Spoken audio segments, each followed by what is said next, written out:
अरे रोजाना ब्रश दिया करो, वरना मुंह में बहुत बदबू हो जाती है।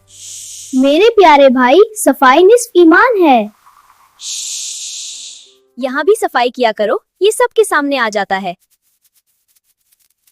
चेहरे की सफाई जरूर किया करो, ये चेहरा अल्लाह की नेमत है। आंखों की सफाई किया करो, इससे रोशनी तेज होती है।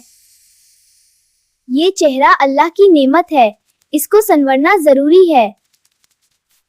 दाढ़ी को भी खूबसूरत बनाना, ये भी एक हुस्न है। कान की सफाई किया करो, सुनने में आसानी होती है। टाइम पर नेल्स काट लिया करो, वरना शर्मिंदा नहीं होना पड़ेगा। चेहरे को अच्छा बनाना बहुत अच्छा लगता है। जोटे हमेशा बेस्ट सफाई वाले पहना करो।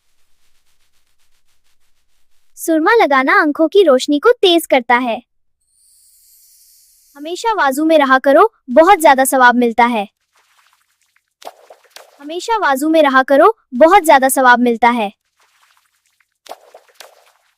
खुशबू लगाया करो, खुशबू लगाना सुन्नत है।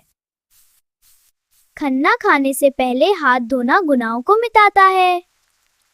हमेशा कपड़े अच्छे पहना करो और साफ पहना करो, इसमें ही इज्जत है। देखो दोस्तों, सफाई न करने से बीमारियां फैल जाती हैं।